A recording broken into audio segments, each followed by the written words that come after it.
Oke, pada pertemuan kali ini kita akan membahas tentang topik materi cairan dan elektrolit yang nanti di dalamnya akan kita singgung juga terkait keseimbangan asam dan basa ya. Jadi kita akan belajar bagaimana keseimbangan cairan dan elektrolit di dalam tubuh manusia. Ya, itu ada hubungannya dengan biomedik ya. Oke, di sini kita lanjut ya, terkait topiknya. Pertama yaitu kita bahas terkait cairan. Apa sih cairan? Ya, kalau misalnya kita ngomong cairan pasti yang ada di benak kita mikirnya langsung ke air. Ya. Karena cairan itu adalah suatu zat pelarut yang terdiri dari beberapa zat yang terlarut dalam air. Ya, jadi airnya itu adalah zat pelarutnya. Nah, sehingga kalau cairan itu adalah beberapa zat pelarut ya, yang ada di dalam larutan cairan ini. Sedangkan air sendiri yaitu media semua reaksi kimia, bisa termasuk biomolekuler organik dan anorganik polar dalam sel hidup. Ya, jadi memang terdapat suatu reaksi pada sel hidup, ya, termasuk dalam tubuh manusia itu banyak terdiri dari sel-sel hidup. Di sini air bisa melarutkan dan mengubah struktur biomolekul yang terdiri dari asam nukleat, protein, dan karbohidrat. Pembentuk ikatan hidrogen dengan gugus fungsional polar, ya, itu yang mungkin sudah teman-teman pelajari ketika di pelajaran kimia dulu ketika SMA ya. Biomolekular yang non polar seperti lipid atau lemak di sini bisa mengubah struktur dari air. Itulah kenapa lemak itu susah larut dalam air ya, cairan ya. Dan di sini ada namanya mekanisme homeostasis yang mana itu mempertahankan lingkungan intrasel tetap konstan. Konstan di sini yaitu antara pH ya, larutan pH-nya, asam basanya itu, volume cairan dan elektrolit atau mineralnya tetap dalam kondisi normal atau stabil di sini ya. Di sini juga air strukturnya ya H2O ya di sini ya, mungkin sudah familiar teman-teman ya. Sini air bisa terdisosiasi membentuk proton atau ion ya, hidrogen H+ dan ion hidroksil OH- sehingga ketika ditambahkan ya menjadi H2O seperti yang gambar di sini ya. Walaupun membentuk ikatan hidrogen ya, di sini walaupun ikatan hidrogen paling lemah juga mampu berpotensi mengurai molekul yang lain juga ya. Air atau cairan juga dalam tubuh bisa mencapai 50-60% dari berat badan, yang mana itu terdistribusikan 67%-nya di dalam intrasel, di dalam sel setiap jaringan dalam tubuh, dan 33%-nya di ekstrasel, di luar ya. Distribusi cairan dalam tubuh ditentukan oleh tekanan osmotik, yang mana tekanan osmotik ini diperlihatkan oleh senyawa organik berat molekulnya tinggi ya, atau senyawa organik berat molekulnya kecil ya, atau ion Na+ di ekstrasel dan K+ di intrasel. Nah, nanti ada korelasinya ini nanti ya. Terus di sini apa saja sih fungsi dan peranan cairan tubuh? Ya, yang pertama yaitu membentuk plasma darah yang mentransport dan membawa zat-zat makanan ke jaringan. Nah, itu termasuk dari fungsi cairan dalam tubuh. Terus mengatur keseimbangan asam dan basa, yaitu mengatur pH di sini ya. Terus menghilangkan panas tubuh yang berlebihan selama latihan, dan serta mempertahankan tekanan darah. Nah, itu termasuk fungsi peranan cairan tubuh. Itulah kenapa cairan tubuh sangat penting di dalam kita ini ya, berregulasi, bermetabolisme, itu sangat penting karena fungsinya kurang lebih ini ya, bisa mentransfer energi ya, mengatur keseimbangan asam basa, menghilangkan panas tubuh dan mempertahankan tekanan darah. Di sini kalau kita lihat keseimbangan cairan dalam tubuh ya, kalau balance tuh kalau kita neracakan dalam ini ya, timbangan ya normal sini ya, sejajar. Kalau misalnya tidak balance seperti yang gambar di bawah ini, cenderung timbangannya berat sebelah. Ya, ini contoh perhitungannya, misalnya cairan masuk 1200 ya, yang dimasukkan ke dalam arti ini minuman ya. Terus dalam makanan, ya, misalnya makanan kita pasti ada kuahnya kadang ya. Di dalam nasi juga ada kandungan cairannya sekitar 1000 mili, dan metabolic water yang sudah ada dalam tubuh. Nanti ada perhitungannya, kurang lebih sekitar 350 mili misalnya, dan dijumlah totalnya menjadi 2550 mili. Dan untuk keluarannya bisa dari evaporasi dari paru-paru atau kulit seperti keringat, mengeluarkan nafas, itu ada namanya evaporasi, namanya itu bisa mengeluarkan cairan juga. Ada juga dari keringat, ya, ada juga dari feses, dan yang paling banyak tentunya dari urin atau dari kencing. Nah itu kita jumlahkan tetap totalnya sekitar 2550. Kalau seperti ini berarti ada namanya keseimbangan, ya. Cairan tubuh total, ya, ketika kita melihat dari manusia di sini sekitar 18% protein, ya, 7% mineral, 15% lemak, dan 60% sendiri adalah air. Nah, yang paling banyak ya. Jadi kalau misalnya cairan dalam tubuh 100%, 60%-nya itu air. Kurang lebih di sini ya, ketika berat badannya 70 kg, kurang lebih yang ada dalam tubuh itu 40 liter ya air, ya. 40 liter air itu kalau misalnya dianalogkan seperti 2 galon, ya, itu yang ada dalam tubuh. Kalau bayi lebih banyak ya, 75%-nya air, ya. Kalau usia 10 tahun sudah mulai menurun, ya, sudah mendekati usia dewasa. Yang mempengaruhi juga terkait usia, gender, juga persentase lemak, ya, itu juga mempengaruhi terkait jumlah cairan dalam tubuh. Cairan dalam tubuh pun dibagi dua, yang tadi sempat saya singgung terkait cairan intraseluler dan cairan ekstraseluler. Yang mana ekstraseluler juga ada intersisial di antara sel dan ada di dalam plasma. Ini kalau kita melihat volume dari cairan dalam tubuh, ya. Jadi kan tadi udah kita bahas ada 60% adalah air di sini, ya. Sedangkan air di sini nanti dibagi menjadi dua, yang ada di dalam intraseluler 2/3 dan di dalam ekstraseluler ada 1/3. Ya, dari 60% itu 40%-nya ya kurang lebih 28 liter, ketika itu adalah 70 kg itu berat badan manusianya itu di dalam intraseluler, dalam selnya.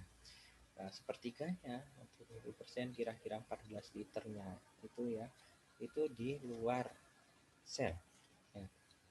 Yang mana yang di luar sel ini dibagi menjadi tiga, ada yang dalam intersisial, ada yang dalam plasma, dan ada juga dan yang di transseluler atau menjadi ini ya pindahan di sini, ya, area otak ya, cerebellum spinal.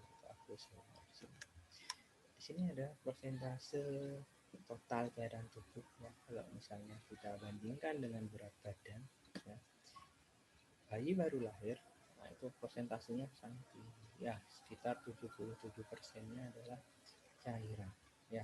Terus bayi usia 6 bulan itu kurang lebih 72% adalah cairan. Usia 2 tahun sudah 60%, 16 tahun 60%. Ketika sudah mendekati dewasa sekitar 60% sampai 50%-nya adalah cairan, ya. Komposisi cairan dalam tubuh, di sini kalau kita ngomong semua cairan dalam tubuh adalah air pelarut, ya, larutan pelarut atau substansinya adalah zat terlarut. Air adalah senyawa utama dari tubuh manusia, ya. Rata-rata kalau kita pria dewasa hampir 60% dari berat badannya adalah cairan, dan rata-rata wanita mengandung 55% air dari berat badannya. Ya, kenapa kok wanita lebih cenderung lebih sedikit? Karena itu tadi ya, masa tubuhnya beda perbedaan, ya. Dimana wanita itu lebih banyak lemaknya, ya. Jadi normalnya lebih banyak lemak, bukan berarti setiap cewek pasti lebih banyak, ya, bergantung ukuran tubuh atau bergantung berat badan. Tapi ketika berat badan normal sama, misalnya antara pria 60 kilo, wanita 60 kilo, lebih banyak wanitanya terkait lemaknya, sehingga persentase dari jumlah cairannya lebih sedikit, ya. Biasanya ada dua solid atau yang terlarut adalah cairan tubuh mengandung dua jenis substansi terlarut atau zat terlarut. Yang sering kita kenal adalah zat elektrolit dan zat non elektrolit nanti, ya. Seperti apa itu elektrolit? Nah, elektrolit di sini adalah substansi yang berdiasosiasi terpisah di dalam larutan dan akan menghantarkan arus listrik, ya. Di sini ada terdiri dari kation dan anion. Kation di sini adalah ion yang membentuk muatan positif dalam larutan. Nah, kation ekstraseluler ini adalah seperti contohnya ada natrium, sedangkan kation intraseluler contohnya adalah kalium. Jadi yang sering terdengar natrium dan kalium yaitu adalah kation. Kalau anion di sini ya, ion yang bentuk nota negatif dalam larutan, yang mana kalau yang anion di ekstraseluler adalah klorida, sedangkan anion intraseluler adalah ion fosfat ya, atau VO4 min dan Cl min. Ini adalah anion yang ada di dalam tubuh ya. Selanjutnya yang non elektrolit ya, jadi kalau non elektrolit ini ada substansi seperti glukosa, gula ya, dan urea yang berkandungan urin biasanya yang tidak berdisosiasi dalam larutan ya, tidak bisa merger di sini. Non elektrolit lainnya yang secara klinis ya, yang penting itu bisa menyangkut terkait kreatinin dan bilirubin ya. Kenapa kalau misalnya kita ngomong kadar bilirubin itu bisa mengaruhi tubuh ya, kan ada kadar ureanya juga, makanya kalau kurang biasanya warnanya seperti kuningan. Nah itu kan bisa mempengaruhi dari mekanisme dalam tubuh ini, biasanya hubungannya dengan sistem pencernaan nanti ya. Terus bagaimana perpindahan cairan antar sel ya, antara intraseluler dan ekstraseluler yang tadi ya, itu ada 4 ya mekanismenya, ada difusi, filtrasi, osmosis, dan transfer aktif. Yang mana kalau difusi nanti ada konsentrasi tinggi ke yang rendah, kalau filtrasi ada antara perpindahan konsentrasi yang sama, kalau osmosis ada konsentrasi rendah ke yang tinggi, dan transfer aktif di sini menggunakan ATP atau adenosifat trifosfat, yang mana itu terkait mekanisme ini ya, kekuatan energi dalam tubuh dari, dan itu dari konsentrasi rendah ke yang tinggi. ATP di sini dapat digunakan untuk menyimpan dan mentransfer energi kimia dalam sel ya, sehingga ATP juga berperan penting dalam sintesis asam nukleat di dalam tubuh ya. Itulah kenapa ATP juga sangat penting di sini ya. Oke, kita coba bahas satu persatu ya. Yang pertama terkait difusi ya. Difusi ini adalah proses di mana partikel yang terdapat dalam cairan bergerak dari konsentrasi tinggi ke konsentrasi rendah sampai terjadi suatu keseimbangan. Nah, yang mana difusi ini misalnya cairan dalam intra dan ekstraseluler itu ada pergerakan. Ya, mana itu misalnya konsentrasi yang tinggi dari ekstra ya berarti berpindah ke intra, sehingga terjadi pergeseran yang membuat nanti adanya keseimbangan, itu difusi. Faktor-faktor yang bisa meningkatkan difusi apa saja itu? Yang pertama ada suhu dalam tubuh ya, suhu normal otomatis bisa optimal mekanismenya. Terus peningkatan konsentrasi partikel baik di dalam ataupun di luar sel ke mempengaruhi, bisa meningkatkan difusi juga. Terus penurunan ukuran atau berat molekul dari partikel, bisa peningkatan area permukaan yang tersedia untuk difusi, makin lebar nanti semakin cepat nantinya. Ada juga penurunan jarak lintas di mana masa partikel harus berdifusi ya, jadi lebih pendek, lebih dekat ya, itu bisa meningkatkan terkait terjadinya difusi nanti ya. Yang kedua terkait transfer aktif ya. Kalau transfer aktif ini adalah terkait partikel atau bahan bergerak dari konsentrasi rendah ke tinggi, kebalikannya ya, rendah ke tinggi di sini. Terus adanya juga daya aktif dari tubuh seperti pompa jantung untuk membantu dalam proses transfer aktif ini. Diperlukan energi ya, otomatis ya diperlukan energi.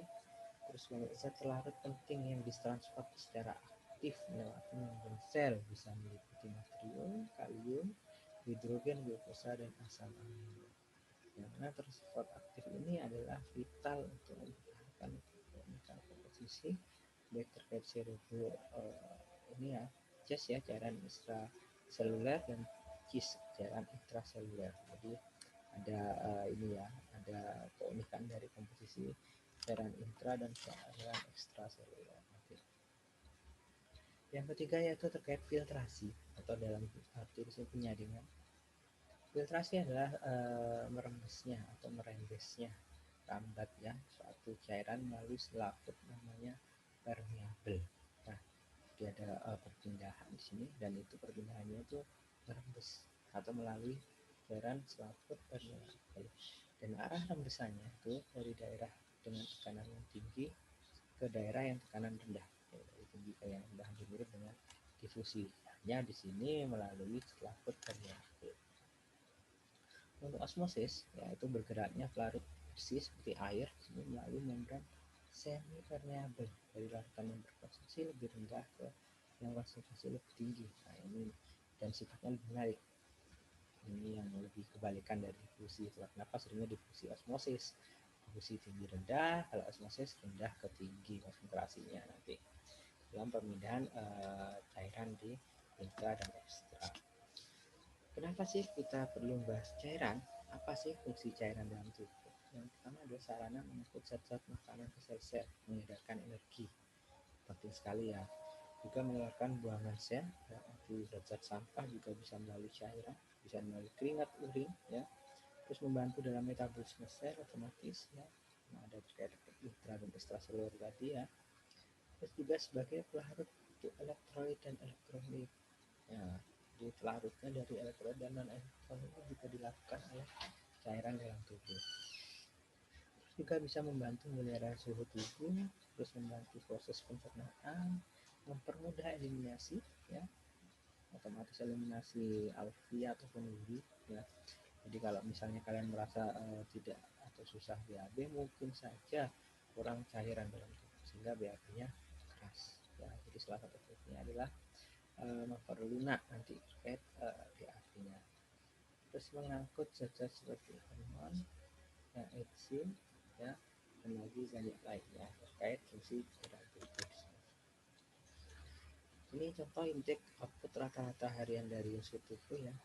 Ya, misalnya air berapa, ya, air dalam makanan kira-kira berapa, hasil oksidasi atau state, kehilangan cairan dalam tubuh secara normal itu berapa, dan totalnya berapa ya. Nah, ini untuk outputnya juga dihitung kira-kira berapa, terus dari BAB berapa, ketika BAB dari kulit kira-kira keringat berapa, terus dari paru-paru, dari sisa respirasi itu berapa, itu juga bisa dihitung nanti. Ini contohnya. Nah, nanti teman-teman akan buat sendiri terkait ini ya. Jadi sehari-hari kalian tuh berapa sih cairan yang dibutuhkan dalam tubuh kalian. Kita akan bahas terkait accessible water loss atau IWL. Ya, jadi di sini juga termasuk kehilangan cairan ya. Jadi yang baik sadar atau tidak sadar, nah, kita kan ada namanya proses metabolisme. Nah, dalam proses metabolisme itu juga bisa mengurangi terkait cairan atau air dalam tubuh. Nah, yang mana nih bisa melalui kulit, difusi ya, bisa seperti keringat ataupun melalui paru nanti. Bagaimana cara mengetahui IWL? Ya, dapat menggunakan perhitungan rumus. Ya, kalau dewasa 15 cc per kilogram berat badan per hari. Contoh misalnya beratnya 70, tinggal dikalikan saja. Ya, 70 kali 15 berapa? Ya, itu dihitung per harinya. Sehingga kalau misalnya dihitung ketemu berapa, itu terkait IWL. Ya, dan dikurangi juga ketika suhunya tidak normal, ya, suhunya yang tidak normal berapa dikurangi suhu normal tubuh. Nah, itu nanti dikalikan ya. Berikut faktor yang mempengaruhi kebutuhan cairan dan elektrolit ya. Yang pertama tadi ada usia, pengaruh ya, semakin muda tadi udah dilihat persentasenya sampai tua itu seperti apa, akan sangat berbeda sekali persentasenya. Jenis kelamin terkait gender tadi kan sempat dibahas ya, kalau gender antara laki-laki dan perempuan ya, ketika sama-sama berat badannya pasti lebih banyak laki-laki ya, karena pengaruh dari hormon yang pada perempuan itu, sehingga bagian tubuh dari wanita lebih banyak mengambil lemaknya. Itu berhubungan juga dengan poin 3 kerja lemak. Stres juga bisa mengaruhi ya, kalau misalnya stres, banyak tugas dan sebagainya juga bisa mempengaruhi terkait kebutuhan cairan dan fluid, akhirnya sering banyak minum selasa haus ya. Sakit otomatis ya, temperatur lingkungan ya, kalau semakin panas semakin berkeringat, semakin dingin jarang berkeringat, juga bisa mengaruhi diet di sini. Nah, diet di sini juga berhubungan dengan makanan minuman yang dimakan atau dimasukkan, itu juga bisa mempengaruhi terkait cairan dan elektrolit. Kita singgung terkait asam basa dalam tubuh, karena kalau kita membahas cairan dan elektrolit kita tidak bisa lepas dari namanya keseimbangan asam dan basa dan bagaimana tubuh bisa mengkompensasi hal tersebut. Ya, di dalam tubuh terdapat gas CO2 yang dapat bereaksi dengan air dan membentuk suatu asam karbonat. Yang mana di samping itu asam dapat berasal juga dari proses metabolisme. Nah, sehingga ini awal mula atau cikal bakal kita mengetahui bagaimana sih kita melihat keseimbangannya di sini. Terus asam ada yang mudah terurai ya dan ada yang tidak dapat terurai. Ya, itu juga bisa menjadi pembelajaran karena sih ada yang mudah dan tidak mudah terurai. Apakah ada faktor pencetusnya atau faktor bawahnya? Nah, itu bisa dikaji. Terus keseimbangan asam basa dalam tubuh perlu dijaga karena adanya perubahan ion hidrogen atau pH sedikit saja dari nilai normal dapat menyebabkan gangguan keseimbangan dalam tubuh dan dapat menyebabkan kematian. Nah, itu yang bahaya sebenarnya. Jadi keseimbangan asam tubuh juga dapat tergantung pada konsentrasi ion H+ dalam tubuh. Di sini konsentrasi ion hidrogen cairan istilah surya dalam kadar normal kurang lebih 4 kali 10 bahkan 8, pH-nya 7,4 ya, jadi pH normalnya manusia adalah 7,4 ya.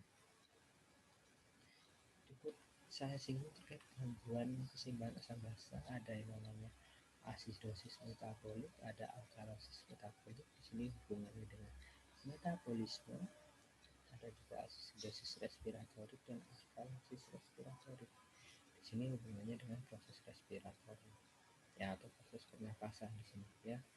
Jadi asidosis dan alkalosis jika metaboliknya menyebabkan tidak seimbang jika membuahkan asam basa oleh ginjal. Nah, di sini metabolik ke ginjal ya, respiratori ke paru-paru pernapasan ya, kelainan pada sistem pernapasan itu juga mempengaruhi terkait keseimbangan asam basa ya. Bagian pH dalam tubuh ya, asidosis alkalosis, jadi pH normal sudah 4 di antara 7,35 sampai 7,45 itu yang sudah terkompensasi ya, yang bisa ditoleransi. Ketika kurang atau lebih dekati alkalosis atau asidosis itu sudah mulai berbahaya ya. Jika apalagi kurang dari 7 atau lebih dari 8 itu resiko menyebabkan kematiannya sangat tinggi sekali ya. Ada 3 sistem pengendali asam basa, ada sistem penyangga atau buffer, ada sistem pernafasan dan sistem ginjal. Ketika kita membahas sistem penyangga atau buffer, nah, yang pertama yaitu mencegah perubahan ion hidrogen secara berlebihan sehingga menyeimbangkan atau tidak mudah mengeluarkan cairan. Yang kedua yaitu dapat bekerja beberapa detik untuk mencegah perubahan dari ion hidrogen sehingga bisa menunda ya, jadi cairannya bisa menunda sehingga tidak perlu buru-buru dimasukkan dalam tubuh, nanti bisa adanya perubahan di sini. Sistem pernafasan ya, kalau pernafasan jelas mengatur pelepasan CO, mengatur H2CO3 dalam tubuh dan menekan waktu gamit jika ingin pindah. Itu kalau pernafasan dalam fase paru-paru. Dan yang terakhir yaitu ginjal di sini ya, jadi mengatur kelebihan asam atau basa dan bisa bekerja dalam beberapa jam sampai beberapa hari ya. Itu mekanisme ginjal. Kenapa ginjal harus benar-benar dipertahankan sistemnya ya, sehingga bisa mengatur terkait keseimbangan asam basa. Berikut masalah-masalah yang sering keluar dalam keseimbangan cairan dan elektrolit, ada kelebihan ya, kekurangan volume cairan, kelebihan elektrolit dan kekurangan cairan elektrolit ya. Nanti bisa kalian pelajari sendiri sini ya, untuk kelebihan seperti apa cirinya, kekurangan seperti apa, yang volume cairan ya, yang elektrolit seperti apa dan kekurangan elektrolit seperti apa. Nanti kita bahas di waktu praktikum. Kan setiap individu menuliskan sendiri masing-masing seperti apa contohnya ya.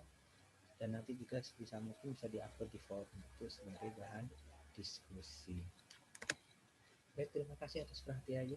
Cukup sekian terkait topik pada kesempatan kali ini. Terima kasih, semoga materinya bermanfaat. Assalamualaikum warahmatullahi wabarakatuh.